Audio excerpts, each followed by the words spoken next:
The cars and coaches were gone. The open-sided barn where we'd performed rituals, listened to eulogies, and said goodbye was a barn once again.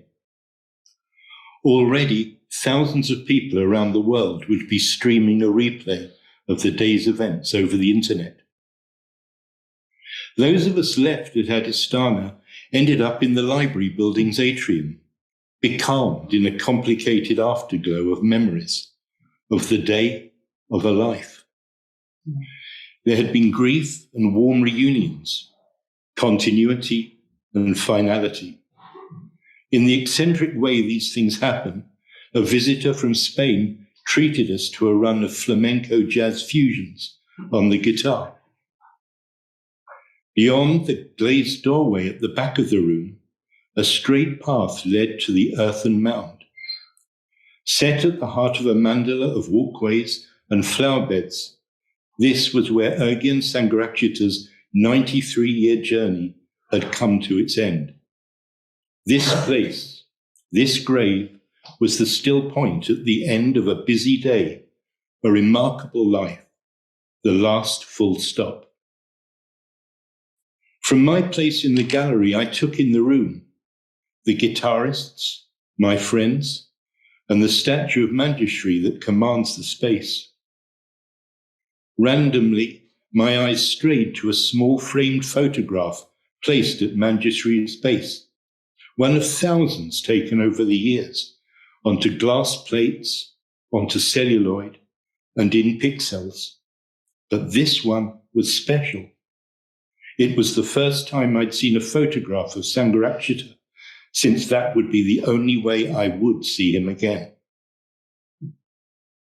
Browsing in Adistana's bookshop the next day, I was struck by a row of photo cards.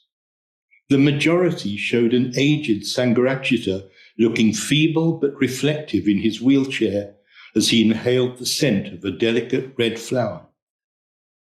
For sure, in his last years he'd been touchingly frail in body and voice and almost blind. Although managing to meet a couple of visitors most days, he'd required constant, detailed care from attentive friends. But sitting with him, laid out in death a few days before the funeral, I'd be reminded of how tall he was until age bent and reduced him. So why weren't there pictures of a young, vigorous Sangharakshita on display? Back in the day, in Maharashtra, he would stride from one Buddhist locality to another at such a clip that his friends couldn't keep up. And after a day of village programs, he'd lie down in the stubble to sleep under the stars. Maybe the person running the bookshop, having lived around him through his final years, wasn't ready to shake off the memory of an old man. The image of a friend or loved one in their last days can take a while to fade. But that's just one of the ways we fix people in our minds, see only what we're able to see or want to see. The Buddha's parable of the blind men and the elephant applies to more than just his teachings. It applies to everything and everyone we think we know. Sangharakshita was aware of the ways people fixed him at different times in his life. He once wrote, "According to who it was that did the seeing, I was the English monk, a rabid Mahayanist, a narrow-minded Hinayanist, the enemy of the church, a Russian spy, an American agent, the editor of the Nagabodhi, an impractical young idealist, a good speaker, the invader of Suez, the guru of the untouchables, and so on.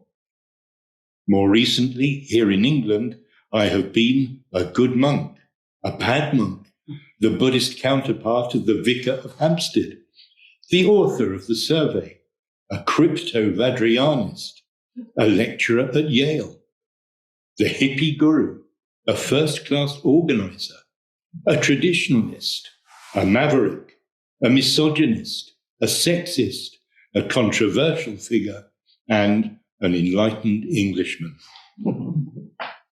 Some of those characterizations were even true. He did live a remarkably rich life and manifested in a number of ways. The introverted London child who'd been moored to a bed for 2 years with nothing but books for company died as founder of a worldwide Buddhist movement. Along the way, he'd lived among Hindu swamis and saints, Theravadin bhikkhus and incarnate lamas. He'd worn the shaven head and robes of a monk, the shoulder-length hair of a 60s hippie, and the sports jacket of an English country gentleman. On balmy Indian nights, he'd addressed thousands of ex-untouchable converts seeking dignity and freedom in their new life as Buddhists. And in a small London basement, he'd inspired and galvanized a couple of dozen English 20-somethings in search of answers. So about 100 pages later. Describing their first encounter with him, some would speak of having been disappointed, unimpressed. Others found him fascinating, eccentric, fearless, mysterious, even in one case, royal. At times he could seem oddly distant. He had an unsettling way of shaking your hand while looking in the exact opposite direction. And yet, without inhibition, he could focus on someone, say a latecomer at the meditation class, with unnerving intensity, as if he was reading them down to their very soul. There was something about being around him which was like being in the company of a bigger presence in a bigger universe. Despite the extreme mindfulness of his movements and diction, his knowledge, refinement, and wisdom, and despite being a gentleman of a certain era, there was something quietly untamed about him. One knew he wasn't civilized in the normal way. There was something implicitly challenging about him, something you couldn't shake off. To use a term on which he would come to heap a world of significance, he was a true individual. His talks were an education and an enchantment.